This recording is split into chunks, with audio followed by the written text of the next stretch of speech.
This racist police officer eliminated a black boy. Here's what the population did to obtain justice. In the city of Saint-Étienne, an urban district that many people called the periphery, the contrasts were striking. Far from the chic neighborhoods of the city center, where the streets were clean and the buildings resplendent, this suburb lived in the shadow of great promises.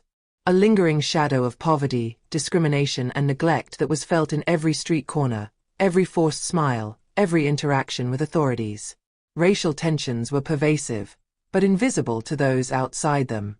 Here, young black people like Malik were often the first targets of police who had little regard for their dignity.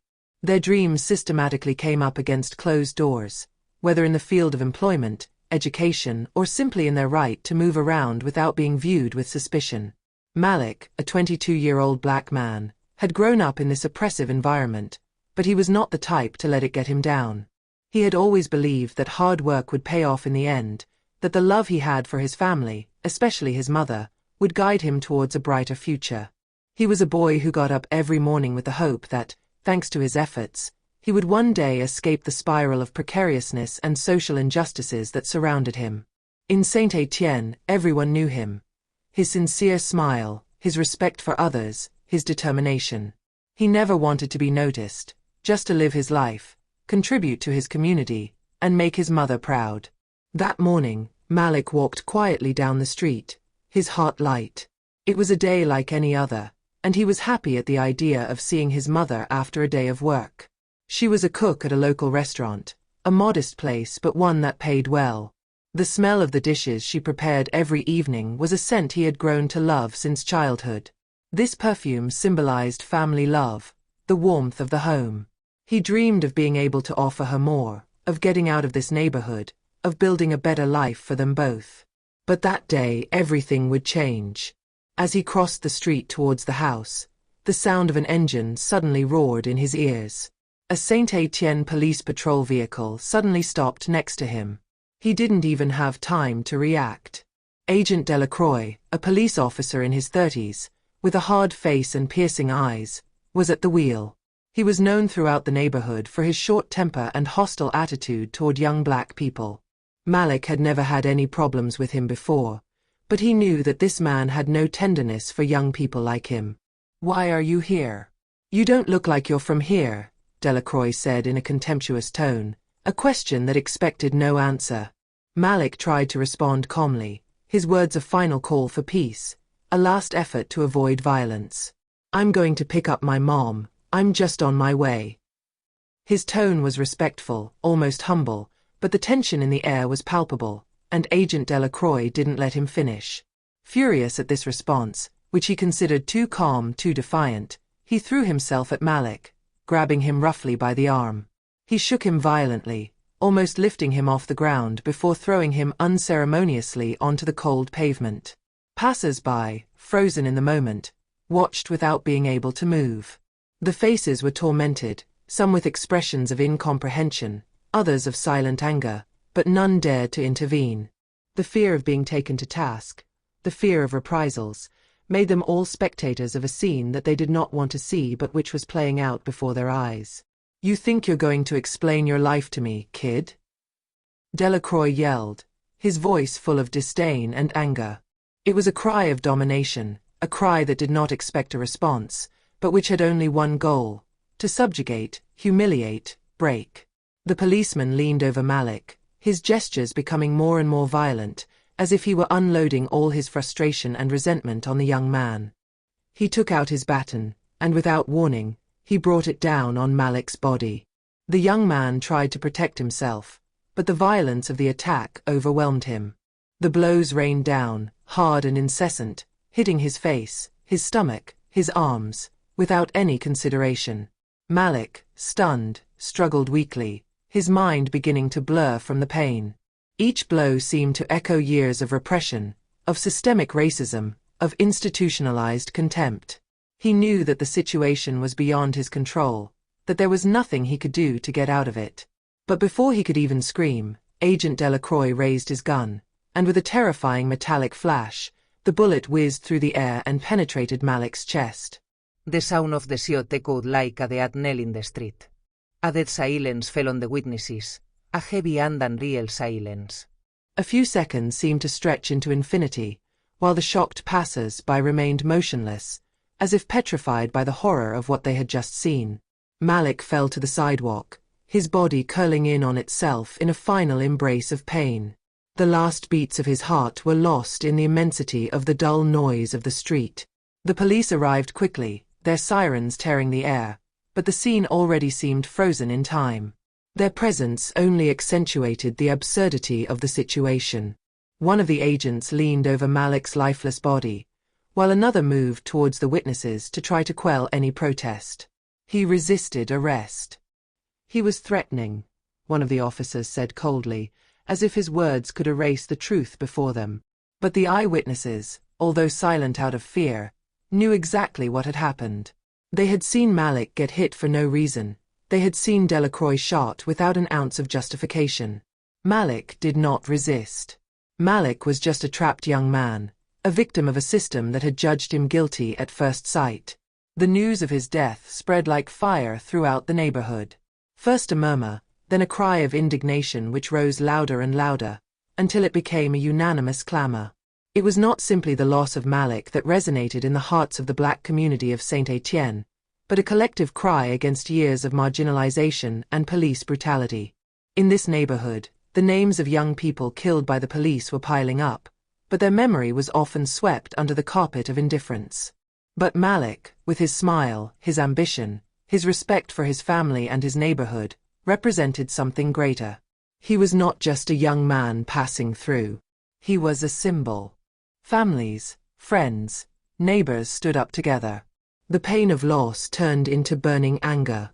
It was not a simple injustice that had struck, but an entire system which, through its discriminatory practices, had pushed young Malik to his downfall. The community could no longer remain silent. Hundreds, thousands of voices were raised, at first timidly, then with incredible force. The demonstrations began, carried by signs and slogans which denounced not only the death of Malik, but the systematic violence inflicted on blacks, day after day, in neighborhoods like theirs. Saint-Étienne, once a city marked by fear and resignation, was transformed into a place of resistance. Every street corner became a rallying point, every gathering a promise of justice. Young people, old people, all gathered in the streets to demand what had always been denied them: equality, dignity, and an end to impunity. Malik was no longer just a name, but this name now symbolized an entire system that needed to be brought down. The fight was only just beginning. Malik's death awakened the flame of revolt, a fire that had been burning for years, and which could no longer be extinguished. The authorities had believed that his life, like so many others before him, would go unnoticed. But the community, united in its pain and indignation, was ready to do anything to obtain justice. And this time, they wouldn't give up. In the days that followed, protests began. Hundreds of people, united in their pain and anger, gathered in front of the police station where Agent Delacroix was still on duty. Signs denouncing police violence and racial discrimination were held up. Songs, slogans, cries for justice echoed in the streets. Justice for Malik became the cry of a people exhausted by years of silent injustice. Activist groups, civil rights lawyers, and even public figures joined the movement. Social media went up in flames, and videos of the incident were shared everywhere.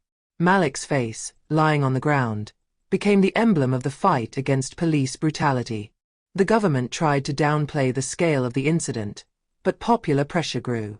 Human rights lawyers, led by a former magistrate determined to put an end to this culture of police impunity, took legal action. A complaint was filed, and a team of investigative journalists began digging into Agent Delacroix's past. It turned out that the latter had a long record of violent and racist incidents, and yet no sanctions had ever been taken.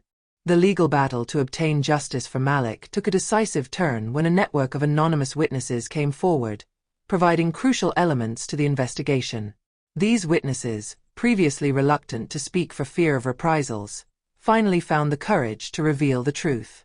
Several people, who had been directly or indirectly victims of Agent Delacroix's abuse of power, began to tell their stories. There were reports of violent arrests, verbal and physical abuse of young black men, public humiliation in the streets, and physical attacks on innocent people. These stories, collected and documented by Malik's family lawyers, now constituted a chain of systematic bad behavior, all linked to Delacroix. The authorities, until then determined to cover up the affair and protect one of their own, could no longer ignore the growing power of these testimonies. The trial, which would begin a few months after Malik's death, quickly became a real fight, not only to obtain justice for this young man, but to expose the corrupt police practices that were rampant in the city. The atmosphere was tense, and judges, lawyers, and even jurors were plunged into intense public pressure. The community of Saint-Étienne, strengthened by movements of support, mobilized daily in front of the court, demanding a fair verdict. Thousands of voices were raised in the streets, denouncing police brutality and demanding an end to the impunity of the police. For months, witnesses took the stand, recounting their harrowing experiences, describing the violence they had suffered, and how their lives had been irreparably affected by Delacroix's racist attitude. Each testimony, more moving than the previous one, painted the portrait of an uncontrollable police officer, protected by a complicit hierarchy, and who, in his rage and disgust for marginalized populations, had left indelible traces in the lives of too many people. Lawyers for Malik's family, as well as those of Delacroix's other victims, continued to insist that this was not an isolated case, but rather the reflection of a dysfunctional system, where police violence was often considered legitimate against certain populations. They proved that Agent Delacroix did not act alone, but was part of a network of police officers who benefited from the tacit tolerance of their superiors. Internal police documents were made public showing that complaints against Delacroix had been systematically ignored or even buried. The authorities, initially distant and reluctant, were forced to recognize the truth. Under the pressure of irrefutable evidence and popular mobilization, they had to admit that their judicial system had failed to protect those it was supposed to defend. Political leaders were forced to intervene, not only to address this crisis of confidence, but also to show that they were taking the issue of racism seriously within their institutions. Finally, after months of fierce struggle and sleepless nights spent in the courts, the verdict was reached. Agent Delacroix was found guilty of aggravated murder. This judgment marked a turning point in the legal history of the city. What was perceived as a banal act of police repression became, in the eyes of the court, a deliberate killing of an innocent young man, caught in the web of prejudice and systematic violence. But the verdict went beyond the simple condemnation of the individual.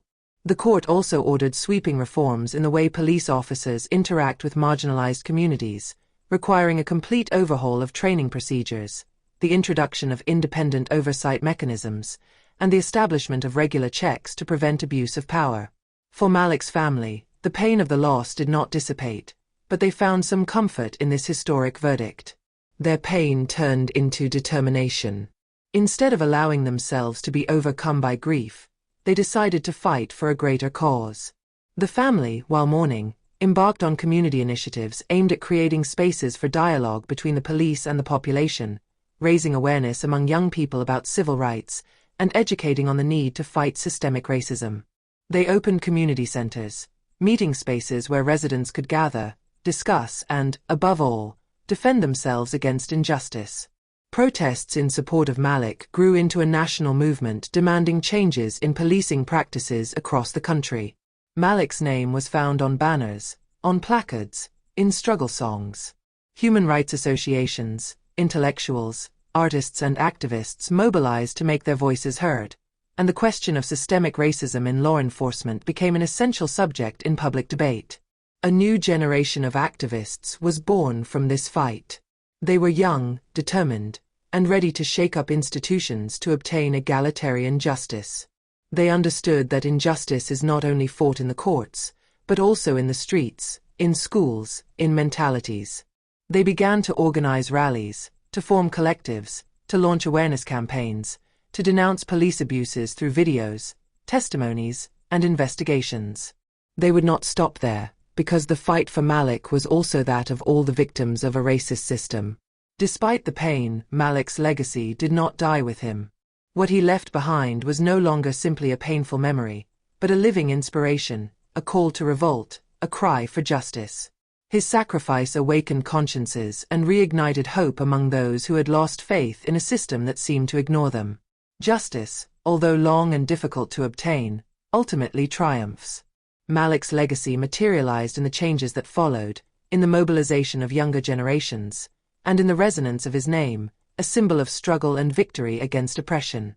Saint-Étienne, where it all began, became a place of memory and transformation.